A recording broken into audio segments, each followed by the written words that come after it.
Hai teman-teman, jumpa lagi bersama Kak Imam di channel Guru Les. Kali ini kita akan mempelajari materi gerak melingkar lebih dalam tentang bahasan gerak melingkar beraturan. Sebelumnya jangan lupa untuk subscribe channel Guru Les, tombol di sebelah kanan bawah. Jangan lupa klik tombol loncengnya untuk mendapatkan notifikasi video terbaru. Dan jangan lupa di sebelah kanan atas akan ada link playlist supaya teman-teman bisa belajar tentang gerak melingkar dari awal sampai akhir. Let's get started. Setelah kita mengenal dengan besaran-besaran dasar di gerak melingkar, kali ini kita akan membahas gerak melingkar beraturan, disingkat GMB. Rasa-rasanya mirip dengan bunyi-bunyi GLB ya. Benar sekali teman-teman. Analog dengan GLB di gerak lurus, gerak melingkar beraturan adalah gerak suatu objek tentunya pada lintasan lingkaran dengan kelajuan sudut yang tetap atau konstan. Jadi, jika pada GLB yang tetap adalah V, kecepatannya V-nya konstan.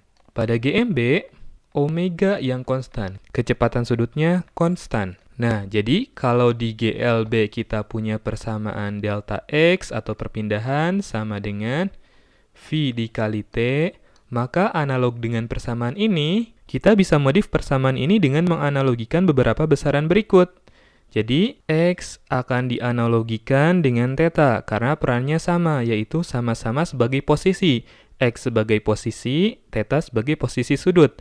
Kemudian, V akan digantikan perannya oleh omega, karena perannya sama-sama sebagai kecepatan. V sebagai kecepatan lurus atau kecepatan linear, omega perannya sebagai kecepatan sudut. Sehingga, di GMB, dari persamaan ini, delta X sama dengan V dikali T, kita bisa modif menjadi delta X-nya kita ubah menjadi theta, V-nya kita ubah menjadi omega. Omega dikali T. Nah, inilah persamaan yang digunakan pada gerak melingkar beraturan, teman-teman. Delta theta sama dengan omega dikali T. Oke, berikutnya, untuk setiap benda yang bergerak melingkar beraturan, kita sebut geraknya sebagai periodik. Artinya, ada periode atau waktu tertentu untuk sekali mengelilingi lintasan lingkarannya.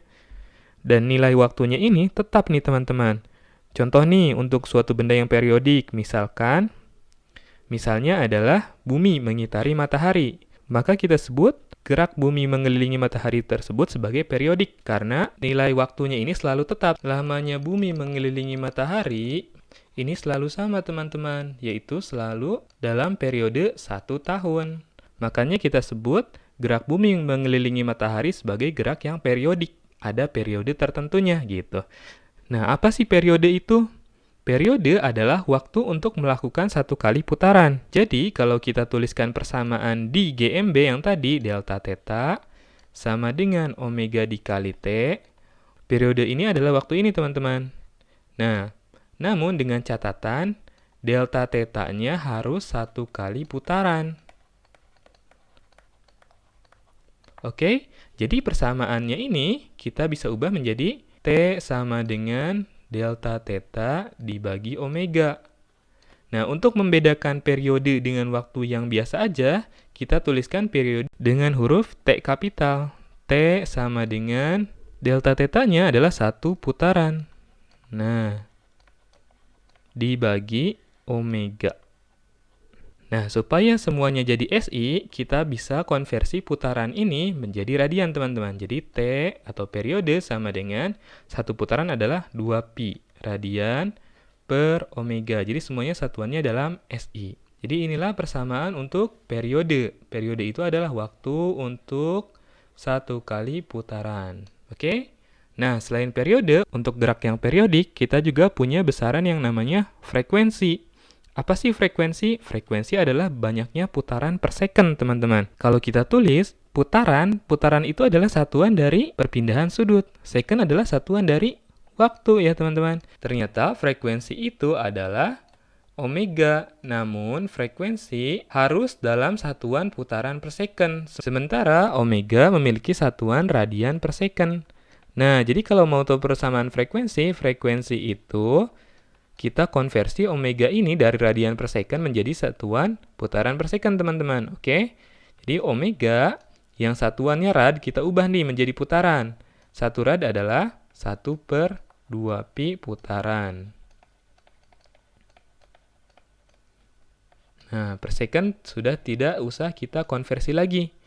Nah, sehingga F itu adalah omega per 2pi. Sekarang dalam satuan putaran per second ya, nggak usah kita tulis lagi. Nah, jadi kalau mau tahu periode, periode adalah 2pi per omega, kalau F adalah omega per 2pi. Nah, kalau kita lihat persamaannya, ini saling kebalikan ya. Yang ini 2pi-nya di atas, baru omega di bawah, sementara yang F omeganya di atas, 2pi-nya di bawah. Sehingga ini sesuai seperti apa yang telah kita pelajari waktu SMP di materi getaran atau gelombang. T itu kebalikannya dari F. T sama dengan 1/F. Oke? Oke, kalau gitu kita lanjut ke contoh-contoh soal untuk latihan kita. Oke, nomor 1. Sebuah partikel bergerak melingkar beraturan, partikel menempuh waktu 1 menit untuk berputar sebanyak 150 putaran. Nah, yang diketahui kita tulis dulu teman-teman. Menempuh waktu 1 menit, T-nya 1 menit. Untuk berputar sebanyak 150 putaran, perpindahan sudutnya 150 putaran. Yang ditanya, A, frekuensinya. Nah, frekuensi dari persamaan yang tadi telah kita tuliskan, F sama dengan omega per 2pi. Oke, nah di sini omeganya belum ada teman-teman. Omeganya kita cari dulu. Nah, pada persamaan gerak melingkar beraturan, delta theta sama dengan omega dikali T. Sehingga omega adalah delta theta dibagi T. Jangan lupa gunakan satuan SI. Jadi, untuk yang delta theta 150 putaran, kita akan ubah ke radian. 150 dikali 2pi. Sekarang satuannya menjadi radian. T-nya 1 menit, 60 second. 0 di atas dengan 0 di bawah. Sekarang 15 dikali 2 adalah 30. Nah, 30 sama 6 adalah 5. Jadi hasilnya adalah 5 pi radian per second. Oke, sekarang omeganya sudah ada. Kita balik lagi ke sini. 5 pi dibagi 2 pi. Pi sama pi, 5 per 2. 2,5. Satuannya apa sih teman-teman? Satuan dari F untuk SI-nya adalah 1 per second sebenarnya. Atau punya nama lain nih, satuan untuk F itu adalah 2,5 dalam SI, per second itu adalah Hertz. Oke. Lanjut ke yang B, periode putaran partikel. Periode kita akan gunakan persamaan kebalikan dari F. Bisa langsung 1 per F, atau teman-teman bisa juga gunakan 2pi per omega. Nah, yang mana? Terserah teman-teman. Kakak gunakan yang 1/F saja ya. 1 per 2,5. Nah, 1 per 2,5 berapa sih teman-teman? Kalau teman-teman kesusahan, karena ini pecahan bawahnya desimal, kita gunakan semuanya pecahan. 1 per 2,5 itu sebenarnya adalah 5 per 2. Jadinya ini tinggal dibalikan. 2 per 5. Oke, berapa 2 per 5? 2 per 5 adalah 0,4. Satuannya adalah second. Karena periode itu pada dasarnya adalah waktu. Jadi periodenya 0,4 second dengan frekuensi 2,5 Hz. Oke, ini artinya partikel ini bergerak melingkar, satu kali putarannya menempuh waktu 0,4 second, teman-teman. Gitu. Nah, kalau yang frekuensi itu artinya dalam 1 second dia berputar 2,5 kali. Gitu maksudnya ya.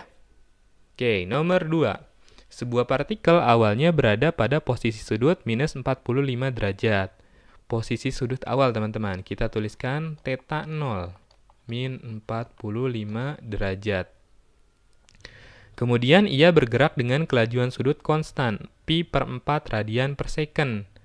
Omeganya konstan, pi per 4 radian per second. Tentukan A dan B. Nah, oke.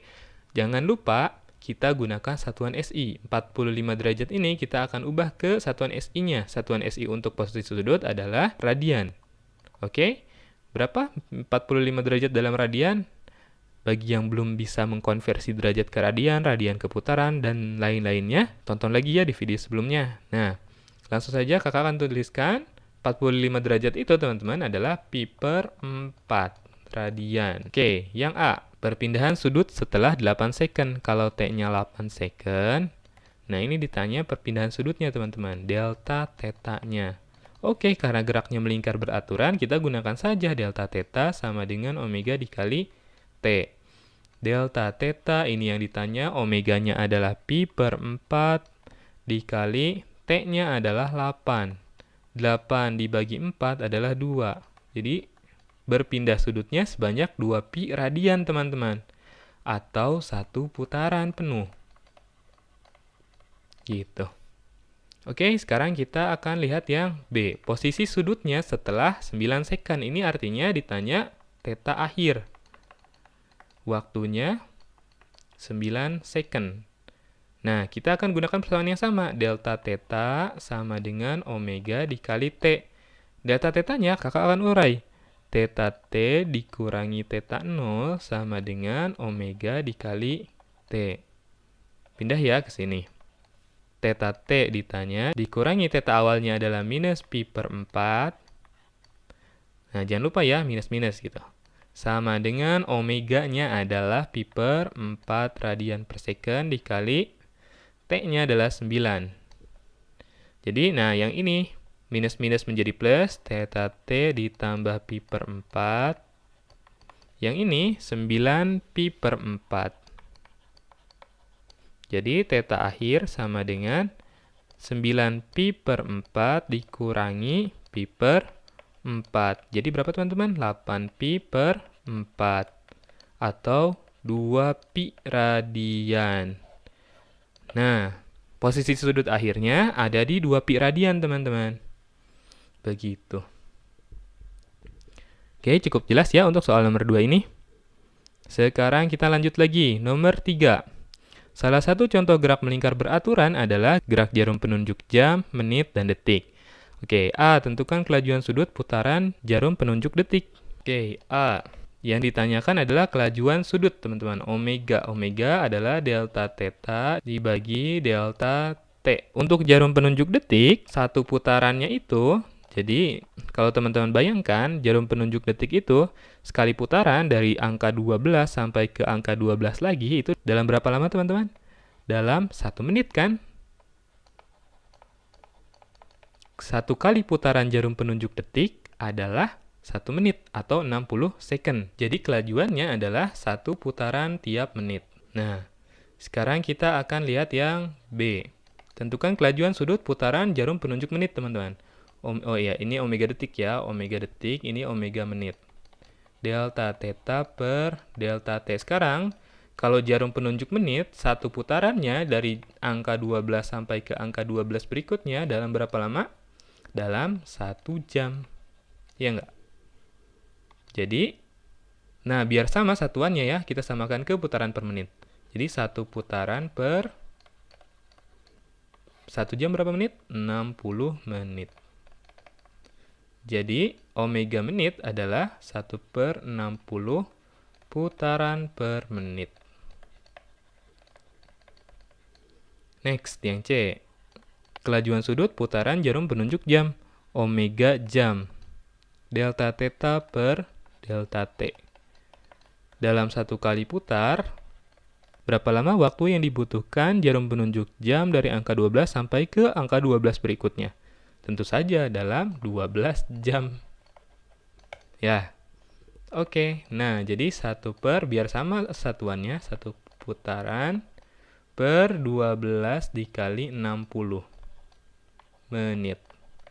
Sama dengan 1 per 720 putaran per menit. Begitu teman-teman. Jadi, kelajuan sudut jarum penunjuk detik adalah 1 putaran tiap menit. Sementara kalau kecepatan sudut jarum penunjuk menit adalah 1 putaran tiap 60 menit. Ya. Kalau kecepatan sudut jarum penunjuk jam adalah 1 putaran tiap 720 menit atau 12 jam gitu.